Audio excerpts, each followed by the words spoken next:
So we're looking at a different way to start to analyze each box that occurs as we move one fret up, one fret up, one fret up.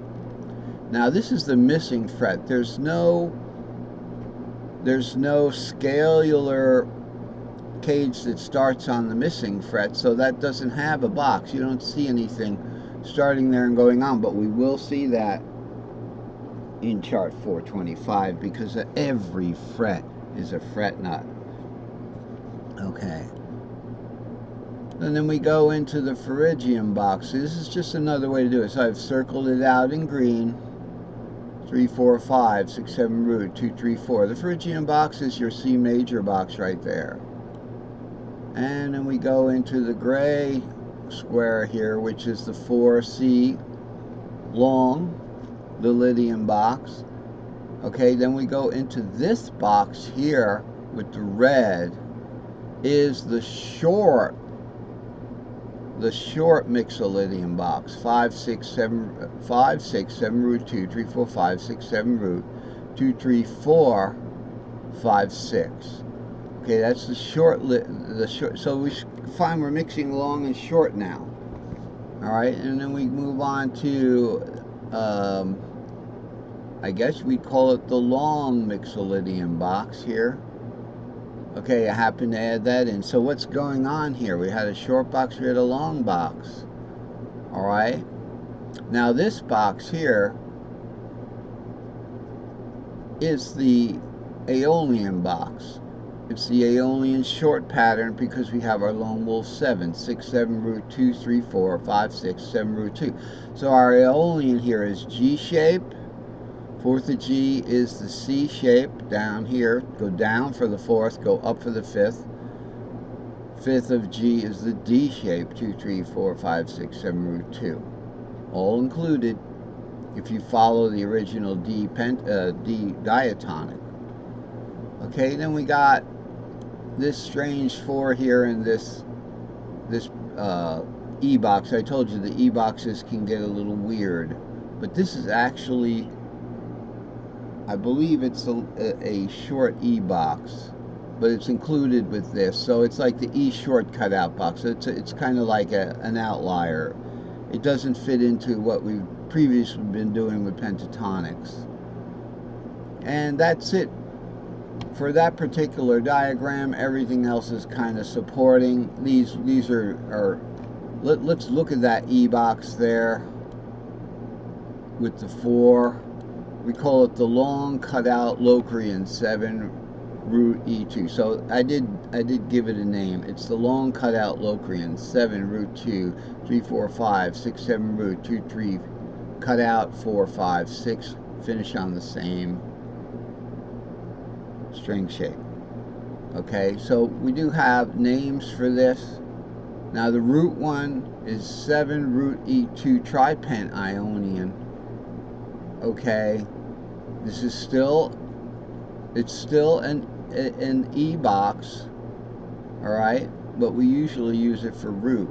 So this is a short tripentatonic. Okay, as you know, when we start the E shape, we have 5 root 3, and then we have root 4 6 for A shape. What's the shape of the fifth in tripentatonic? It's going to be C shaped, because the fifth of the E shape is the C shape. So there it is, second inversion, 2, 5, 7, 2, 5, 7 right there. So that's the gist, that's the crux of, we have our patterns if we need them. We have the big long fretboard if we need them. We have our other, these are the names of these, okay, of these squared up things. Now, obviously I advanced this concept, so we get to today's chart, and today's lesson is essentially chart 425, sinking chords for long cutout and tripentatonic cages, every fret a fretnut, 60 fret system, all 12 keys. There's an interesting thing about this diagram here. Let's just cover that right now. if we have box A and box B and box C, below that is C-1, that's sunk in 1 fret. That's just pushing the pattern towards the fret nut 1 fret. And that's what we had to do when we went to the C box, right? If we had a sunken C, we had to essentially push that C shape into music box land. So we got E, A, and then here's the bottom of that C. Okay, there's the bottom of that C, and essentially we have this thing, the G7 chord, half-shaped 7th chord. In the key of C, it'd be, it's 5, 7, 2, 4. Okay. There's the 4th. We add that. So that's the C-1 shape. Below that, so it's over 2 and down 2, and you get the same box. So there's some redundancy here. There's some redundancy, right? Well, let's verify. What do we got going on up here? Well, we'll see in a minute. We have the E, root 2, 3. There's root. Root's the lowest note there. Go over 2 and down 2. There's root, the lowest note again. Over 2 and down 2. There's root, the lowest note again. How does this work? We start up here again. Over 2 and down 2. Here's root, something like that. Obviously, I'm not going to make this chart so big that we keep going over 2 and down 2, but it always works. Here's a 6, over 2 and down 2, same box. So there's redundancy. So what does it all boil down to? It all boils down to what's on the top. What's on the top? Okay, from the get-go, let's see, this is E root 2, 3, and this is E root 2, 3, so it's shown for completion. Both the first and the last post in the fence. You can't have a fence unless you have a first and last post. Okay? So there's 13 boxes here. Without the repeat, we've got 12, and guess what? Yes, we have all 12 keys shown here. Let's look.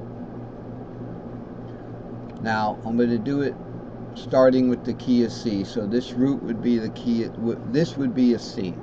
So it would be with your guitar, if you had a capo way up here on the C, alright? In my guitar it's down tuned like that.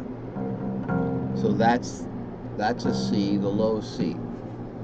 The low note is a C. Okay, we could do it with E if you want. So say we got the fret nut here, Mr. Capo. Now this, I have to be careful with my wrist. So Mr. Capo here, here's E.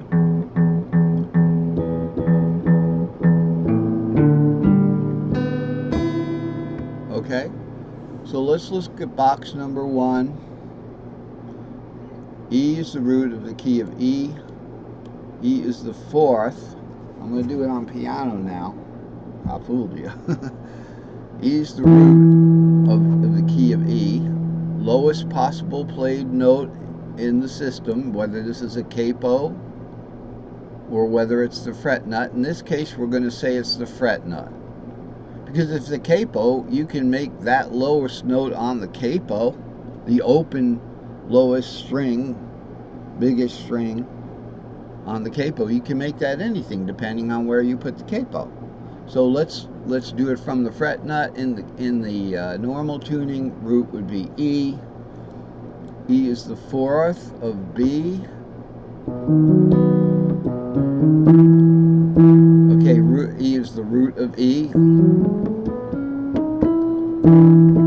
E is the 4th of B.